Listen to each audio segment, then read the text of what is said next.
Olá, aqui é o Melino Espíndola e esse é o Papo com Lojista, nosso bate-papo semanal sobre gestão de lojas. Hoje eu quero fazer uma provocação assim profunda. Por que alguns lojistas prosperam e outros não conseguem? Qual é o fator? Quais são os elementos que influenciam no sucesso ou no fracasso do empreendimento no varejo, né? De você montar uma loja e ou crescer ou não conseguir ter sucesso na sua atividade. É sobre isso que a gente vai falar hoje. Quais são os fundamentos, os elementos que causam isso, tanto para um lado quanto para o outro, né? Então você perceba que é um assunto profundo, sério, uma reflexão que vale a pena a gente parar para fazer e procurar entender, porque às vezes está aí o caminho das pedras, né? Antes de começar, eu gosto sempre de lembrar aqueles recados básicos de sempre, né? Se você está vendo a gente pelo YouTube, é fundamental você verificar a sua inscrição, dar logo o seu like. Muita gente esquece, né? Então faz isso, não te custa nada, vai aí, deixa o seu like, né? E depois ao final faz o seu comentário, a sua sugestão, compartilha o vídeo, recomenda. Isso é importantíssimo pra gente. Se você gosta de ouvir podcast, a gente tem também a opção, em todas as principais plataformas de podcast você encontra. É só procurar Falando de Loja aí no seu podcast preferido, no seu tocador de podcast, que você vai encontrar a gente. Beleza? Então é isso. Então vamos lá. Por que alguns lojistas prosperam e outros não conseguem? Bom, existe uma infinidade de possibilidades, mas algumas são mais básicas quando a gente para pensar. Eu comparo sempre esse universo corporativo com o universo, com a natureza em geral. Não é? Quando a gente para e olha para a natureza, existe aí a lei da sobrevivência, né? A questão da darwiniana, né? O que é que faz com que algumas espécies prosperem, né? E outras não consigam, acabam até desaparecendo aí da natureza. É o que a gente chama de teoria da evolução, né? Quer dizer, como que as coisas evoluem? Por que algumas espécies prosperam e outras não conseguem, desaparecem até? E quando você começa a analisar isso, não é o mais forte que prospera, não é o mais forte que domina necessariamente e vai garantir a continuidade. Por incrível que pareça, tanto que você olha para o mercado corporativo e é exatamente igual, não tem diferença.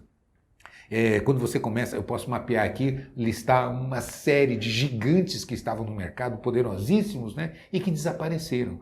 Então, quando você começa a olhar grandes redes de eletro, lojas de departamento e por aí afora, que eram gigantes, indústrias, não é? Fortíssimas, que desapareceram, simplesmente sumiram. E eram muito grandes e eram muito fortes. Então, isso é a prova de que não é necessariamente o mais forte que vai garantir prosperidade, que vai garantir sucesso.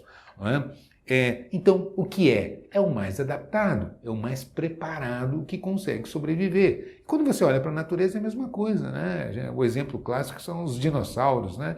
Os dinossauros e os mamíferos, né? Os mamíferos ali eram mínimos e pequenos e tal, e os dinossauros, né? Os grandes poderosos da natureza, os mais fortes, aqueles que tinham todo o domínio ali. E, de repente, as condições da natureza mudam, eles não conseguem se adaptar a esse novo cenário, a essa nova realidade, e desaparecem, né? São extintos da natureza, e os mamíferos que eram ali pequenos participantes aí dessa história prosperam e dominam o mundo e estão aí, enfim, né? Então, quando a gente olha, é a resposta. E você vai aprofundando, a gente vai vendo que realmente é assim. Não é? Aqueles que estão mais preparados é que vão conseguir dominar e prosperar, não necessariamente os mais fortes. Tanto que a gente vê hoje, no universo da tecnologia, as startups, né? Então é comum você ver uma startup que começa numa garagem pequena, muito pequena, mas tem uma ideia revolucionária, transformadora, não é? Tem um conhecimento que vai impactar de fato, não é? Na realidade do mercado, vai contribuir de alguma maneira decisiva dentro do mercado, e explode, prospera, domina o mundo, não é? E aí tem o outro lado. Se não se mantiver antenada com o conhecimento de entrega, de transformação, ela também pode, de repente, virar uma gigante, né? E não se adaptar à nova realidade e corre o risco de desaparecer também. Então, perceba que é sempre o fator adaptabilidade, estar adaptado à nova realidade. Por que eu estou trazendo isso? Porque esse é um assunto muitíssimo importante para lojistas. Porque como eu vejo o lojista resistindo a novos procedimentos, a novas ferramentas, não valoriza, não é? Às vezes as prioridades se invertem e isso é muito perigoso. Não é? Eu vou dar alguns exemplos práticos para a gente entender claramente o que eu estou trazendo, o que eu estou colocando. Até pouco tempo atrás, e quando eu me refiro a pouco tempo atrás, na história do varejo, na história aí né? Historicamente, são alguns anos. Por exemplo, há 20 ou 30 anos, nós convivíamos, por exemplo, com uma inflação, chegamos a 80%, 90% de inflação em um mês. É um negócio assim, para quem não viveu essa época, é incompreensível. Né? Como assim? Não é? Tanto que eu vivi essa época, né? A gente tem um pouco mais aí de idade e de experiência, e era uma maluquice, porque as próprias indústrias elas soltavam tabela de preço assim absurdas, com 90% de desconto, né? Porque ela não vencia, está emitindo tabela de preço, atualizando. Então fazia um preço absurdo e dava um desconto também maluco, 95% de desconto. E aí ia reduzindo esse desconto, né, para não precisar trocar a tabela. Então custava 1 milhão, mas sabe, 90 e tantos por cento de desconto. Só que com meses, em 4, 5, 6 meses, esse desconto zerava, ela tinha que emitir uma nova tabela. Percebe o que eu estou dizendo? Não é? Ou seja, havia um descontrole de preços absurdo. E essa era uma realidade que o lojista tinha que enfrentar. As indústrias e os lojistas precisavam enfrentar essa realidade. Então, a mercadoria subia de preço muito rapidamente. Então, entre aspas, a mercadoria valorizava muito rapidamente dentro do estoque. Então, o fato de eu garantir o estoque dentro da loja me garantia um melhor preço. Eu comprava hoje, colocava aqui dentro, porque amanhã já estaria mais caro. Então, se eu tivesse estoque aqui, soubesse gerenciar meu estoque, eu ia conseguindo multiplicar, né, valorizar isso. Percebe? Então, o estoque era valoroso. A gente tinha realmente um diferencial muito grande nessa composição do estoque. Então, o lojista olhava e dizia, não, eu preciso garantir logo o estoque. Pegava algum dinheiro, corria para trocar por mercadoria, porque o dinheiro não valia, né? Ele desvalorizava muito rapidamente, enquanto o estoque, ao contrário, ia valorizando. Então, trocar dinheiro por estoque era assim, imprescindível, tinha que fazer isso de maneira muito rápida. Então, acontece que esse cenário mudou radicalmente, ainda que hoje nós tenhamos inflação, e a gente está vivendo hoje, né, 2023 é um ano desafiador aí em busca de ajustar a inflação, etc e tal, taxa de juros, tá essa queda de braço, essa guerra aí no mercado, né, Banco Central, mercado financeiro e etc, governo, mas quando você olha para a inflação, a gente está falando de 5, 6, 7% de inflação ao ano, né?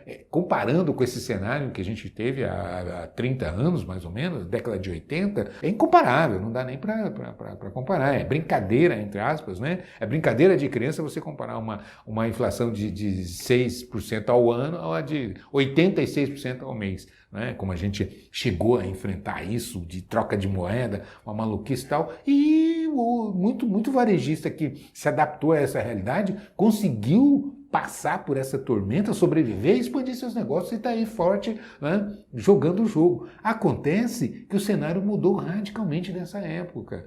E por que eu estou trazendo isso? Porque eu vejo o lojista resistindo ainda hoje. Estoque hoje não é força, estoque é fraqueza. A venda à vista hoje é muito perigoso você vender à vista. E o lojista não consegue entender ainda, influenciar. Não é só o lojista, muitos consultores, ainda muitos professores, muitas universidades ainda ensinando errado, formando errado. Por quê? Porque quando você olha hoje para o mercado mudou radicalmente. Não é? Hoje as demandas foram crescendo de uma maneira exponencial. O que seriam essas demandas? Há 20 ou 30 anos, eu estou me referindo assim, a esse intervalo da década entre 90 e aqui, e hoje, da década, meados de 80 para cá, não é? Quando a gente passou por toda essa transformação. Ou seja, é ontem em termos de cenário, né? É pouquíssimo tempo em termos históricos. Só que quando você analisa, as transformações são brutais em termos de inflação, em termos de prioridades, em termos de tecnologia, em termos de demanda e renda. Quando você olha em termos de macroeconomia, né, para esse cenário mais amplo, a gente percebe que há impactos assim fundamentais. Por exemplo, hoje você tem uma necessidade comparativa, quando você olha o consumidor de hoje com o consumidor de 20 ou 30 anos atrás, não é? As necessidades são incomparavelmente diferentes. As necessidades de hoje são absurdamente maiores. Por quê?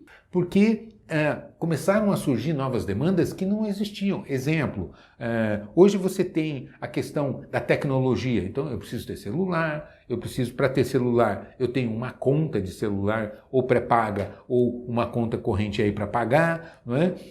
Eu preciso de internet, eu preciso de TV a cabo, eu preciso ter os planos aí, os streams que a gente assina, e aí você, somente desse lado. Quando eu olho para o lado da roupa, não é? Você começa a ter uma série de acessórios, você começa a ter marcas e etc. que não existiam, não existiam. O exemplo clássico que eu gosto de trazer é o dos tênis. Né?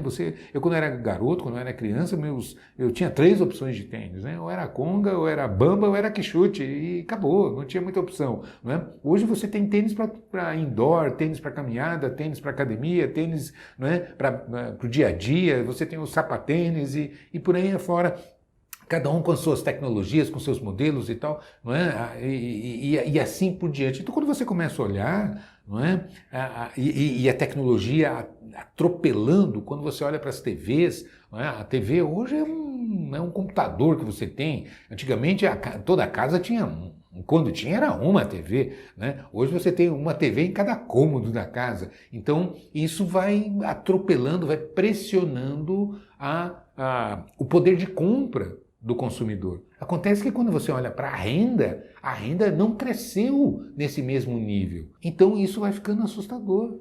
Vai ficando assustador. Quando você olha para os eletrônicos, quando você olha para os acessórios, quando você olha para as demandas de lazer e assim por diante, né? É impressionante o que cresceu de gente disputando, né? De gente que me refiro empresa, disputando a renda do consumidor. Né? Só que a renda não cresceu nessa proporção. Então, o que acontece? A guerra ficou muito mais acirrada. Então, quando eu me referi, por exemplo, à questão da venda à vista, né? Aquele lojista que focaliza vender à vista, eu sempre coloco a seguinte situação.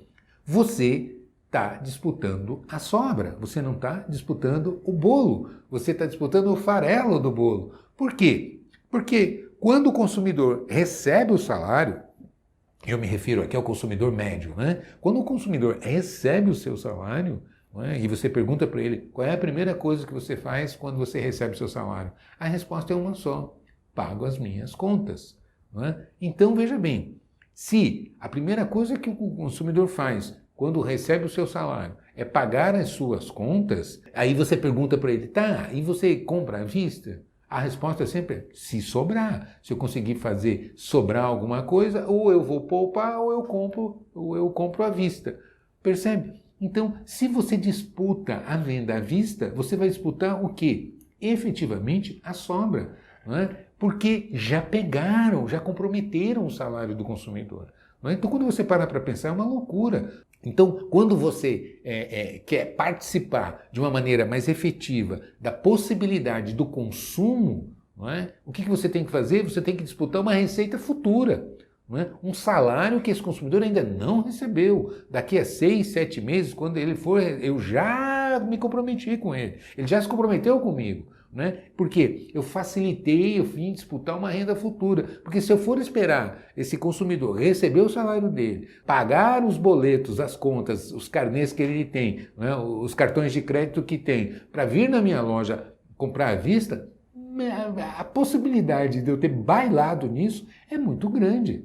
Concorda comigo? Então é preciso entender isso, que se você quiser disputar uma renda maior, né, um bolo maior do consumidor, você precisa se organizar para isso. Você precisa ter uma estratégia para buscar a renda futura, a receita futura, para que você consiga ser mais efetivo na sua participação. E eu vou dizer um negócio, os grandes players, as grandes redes, né, hoje entenderam isso e praticam de maneira bastante agressiva, se organizam para isso, para buscar. A internet mesmo é uma que é difícil um site que você entra que não está lá em 10 vezes sem juros no cartão, não é? Brigando os marketplaces e assim por diante, brigando muito fortemente por isso, porque eles sabem que eles têm que buscar uma receita futura, tem que parcelar para caber no bolso do cliente e o cliente fazer uma aquisição. Se você esperar o cliente juntar dinheiro para vir na sua loja para gastar, você está correndo um sério risco de não conseguir fazer isso, né? De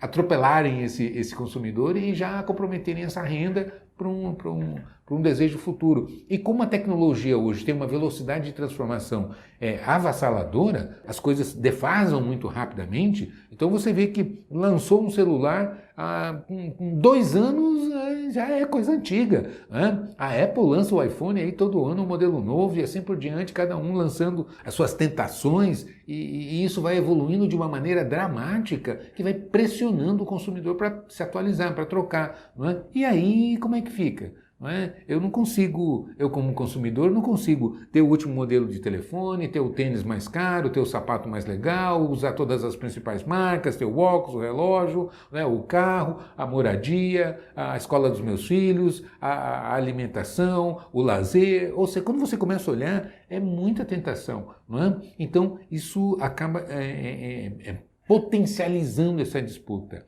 Então, o que fazer, não é para que você consiga prosperar? Você precisa entender e se organizar para isso. Boa vontade não paga a conta. Então, eu preciso entender como é que eu participo disso, como é que eu organizo a minha loja, não é? Para que eu consiga ter capital de giro, para que eu consiga ter equilíbrio financeiro, para que eu consiga ter um bom mix de produto, ter uma boa competitividade, com que eu consiga ter uma equipe engajada, o melhor projeto, o melhor planejamento vai ser, no fundo, executado por um time. É uma equipe que vai transformar em realidade esse planejamento. Então, é fundamental que eu monte, organize e saiba conduzir uma equipe dentro da loja. Não é? Isso é estratégico, é tão importante quanto você ter um bom ponto, é tão importante quanto você ter boa mercadoria, é tão importante quanto você ter preço competitivo, é tão importante quanto você ter um planejamento de preço bastante também atraente. Junto com tudo isso, é um time que vai conseguir executar, colocar em prática, transformar em realidade esse planejamento. Então, perceba que é esse o caminho das pedras. Não é o mais forte, é o mais adaptado. É aquele que conhece o caminho, sabe o que fazer, como fazer, quais as ferramentas necessárias e que vai colocar em prática, capacitando o seu time e vai conseguir os resultados. Então, parece que é uma coisa... Nossa, é absurdo. Não é. Eu comparo com uma maratona. Quando você olha para uma maratona, o que é uma maratona? É uma corrida de 42 quilômetros. Ok. A princípio é desafiador. Sem dúvida, né? Não só a princípio é desafiador. Mas o que é correr uma maratona, se não um conjunto de passos? Não é verdade? Então, eu consigo correr uma maratona? Com certeza sim. Né? Eu não sei em quanto tempo, porque se é um conjunto de passos, e um passo não é tão difícil de dar, eu consigo dar um passo. Né? Se eu não tiver com nenhum problema, nenhuma limitação física, eu consigo dar um passo. E se uma maratona é um conjunto de passos, então eu consigo participar de uma maratona. Talvez não de maneira competitiva, não como um atleta preparado, né? Por quê? Porque eu não vou conseguir no tempo que um atleta consegue, mas eu consigo participar de uma maratona. Eu consigo chegar no final se eu entender que é um conjunto de passos e depois de um eu dou o outro e assim sucessivamente. Então, veja bem, vamos entender isso aqui que eu estou tentando colocar. Não confundir simples com fácil. Simples é aquilo que você olha e fala, não, eu consigo fazer. Então, isso é simples. Percebe? É possível, perfeitamente possível de ser feito. Fácil você vai conseguir fazer sem grandes esforços. Então, existe uma diferença entre ser simples e fácil. Então, correr uma maratona é simples. É um conjunto de passos que você vai dar e aí você vai atingir 42 quilômetros. É fácil? Se você não estiver preparado para competir, não vai ser fácil. Não é? Por quê? Porque vai exigir preparo físico, vai exigir determinação, vai exigir uma série de requisitos que possivelmente, se você não se organizar, você não vai ter. Então, veja bem, quando eu trago para o ambiente corporativo, quando eu trago para o ambiente da loja, é isso que eu estou querendo dizer. Né? Você precisa se organizar para competir, acertar suas compras, definir o seu mix, precificar corretamente, ter um bom plano de pagamento, capacitar sua equipe de vendas, não é? Ter um bom gestor ali no salão de vendas. O que faz a diferença de uma equipe é o técnico na beira do campo ali. Então, isso Tanto que eu reputo sempre 80% do resultado de uma loja é gerente. Né? É quem está ali distribuindo as tarefas, acompanhando a equipe, dando feedback, capacitando, orientando, reprimindo quando necessário, né? Motivando.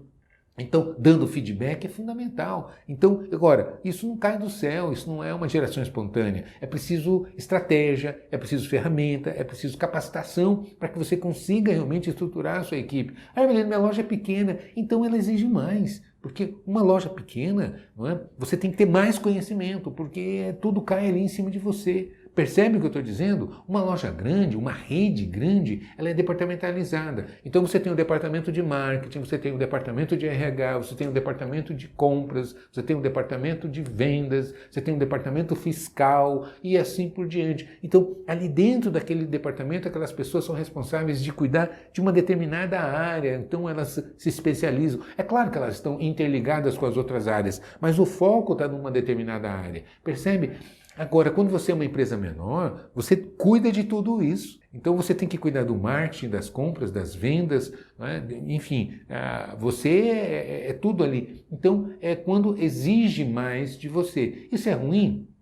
Isso é impossível? Claro que não. Está cheio de exemplos de gente que prospera. Agora, não é só na boa vontade. É preciso ferramenta, é preciso técnica, é preciso conhecimento. Então, uma coisa é certa. Quem prospera não é o mais forte. Quem prospera é o mais adaptado. Evelino, como é que eu faço para me adaptar? Olha, eu, ao longo de mais de 30 anos de experiência aí no mercado, né, a gente chegou à seguinte conclusão. Algumas coisas são basilares. É fundamental que se tenha conhecimento. Então, eu preciso ter conhecimento em planejamento de compras, precificação, técnicas de vendas. Evelino, mas hoje a gente lida muito com outros canais de vendas, como as redes sociais, WhatsApp, Instagram, além da loja. Eu tenho também minha loja virtual, etc. e tal. Ok, mas o processo da venda, né? Eu vou dar uma informação aqui que talvez você não saiba. Hoje a gente ouve muito, assim, é incrível, né? Todo mundo tem a palavra que vem na boca, especialmente o pessoal de marketing digital, tal, é funil de vendas. Só que quando você olha, né, qual é a origem do funil de vendas? Quem criou o funil de vendas? Qual foi a primeira vez que se usou o funil, esse conceito de funil de vendas? Ele é final do século XIX, 1890 e bolinha, né? Um publicitário americano, né, chamado Santelmo, né, que criou isso aí, né, esse conceito de atrair, interagir, promover desejo, levar para a ação,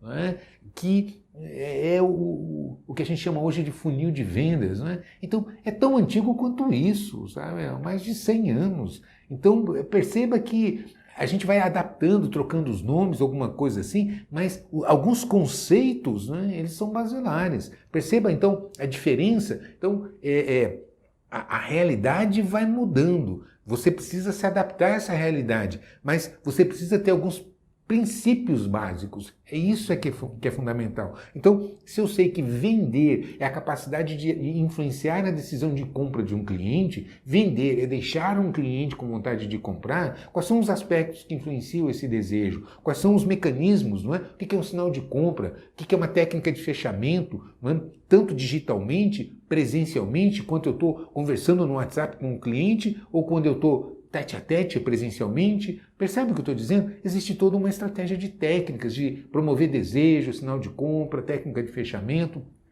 Então, é importante saber trabalhar e conhecer, dominar essas técnicas. É preciso saber dimensionar adequadamente o mix de produto, amplitude, profundidade, né? Fazer uma boa gestão de categorias, precificar corretamente, ter um preço competitivo, entendendo o que compõe um preço. A maioria não sabe puxar um DRE, fazer uma demonstração de resultados, né? Para saber exatamente o que está tendo de lucro, não sabe fazer um fluxo de caixa projetado, sabe?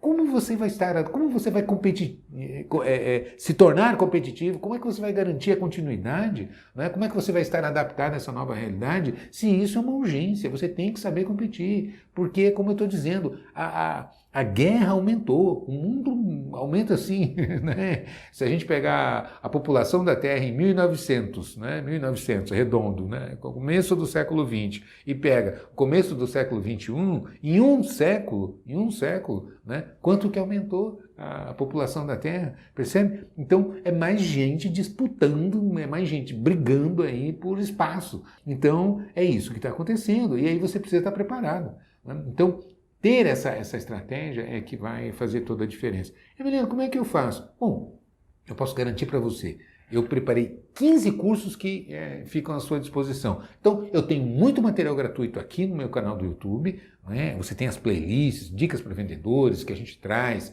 né? Dicas de vendas, dicas de comportamento para gerente, enfim, para todas as áreas. Eu tenho o Papo com Lojista, que é essa playlist que a gente aprofunda aqui, traz algum tema para uma reflexão, algumas estratégias, compras, vendas, retaguarda, gerência, a parte financeira, precificação e por aí afora, não é? E você tem a alternativa fundamental, né, inteiramente gratuita, que é o meu sistema de controle de tráfego. Não é? É só você acessar a minha página aqui, acesse a minha página, não é? E você vai utilizar, em nuvem, não precisa baixar nada, não precisa instalar nada, é em nuvem. Você vai clicar ali, se cadastrar e vai utilizar o sistema de controle de tráfego, monitorar quantos clientes entraram na sua loja, quantas vendas você perdeu, por que perdeu, a média da loja, a média por cada indivíduo dentro da sua loja, para você fazer o mapeamento. Isso é diagnóstico. Você só consegue dar o remédio certo se você sabe onde dói. Então, essa é a primeira ferramenta. E mais do que isso, eu te dou um curso gratuito para como você potencializar o uso do sistema de controle de tráfego. Como parametrizar, como implantar, como coletar os dados, alimentar o sistema e depois como interpretar esses resultados. Então, isso é pronto, está aí. Quanto é que você paga por isso? Zero, né? Isso a gente traz gratuitamente para você. E se você tiver condições de puder evoluir, eu tenho o meu plano, minha assinatura, chamado Exclusive Premium, onde tenho 15 cursos ali completo para que você realmente se capacite em todas as áreas, financeiro, vendas, não é? Liderança, retaguarda de precificação, planejamento de compras, gestão de categorias, né? Payback e por aí afora, né? É uma plataforma completa e treinamento para gerente, treinamento para vendedores, ou seja, você vai realmente ter o arsenal para estar capacitado e conseguir evoluir os seus negócios. Não tem mistério, né? Tem trabalho, tem estratégia, tem entendimento. É assim, se você quiser realmente colocar foco, né, você vai transformar os seus resultados, ampliar os seus negócios e conseguir ser muito competitivo. Eu garanto isso. A gente tem experiência assim, de muito sucesso no mercado. Beleza? Então é isso. Te vejo por aí, sucesso, não esquece de deixar o seu like, faz o seu comentário, né? Acesse aqui a minha página, Falando de Loja, e você vai ter a oportunidade de evoluir os seus negócios, né? E sucesso é praticamente uma escolha. Beleza? Te vejo por aí então, um grande abraço.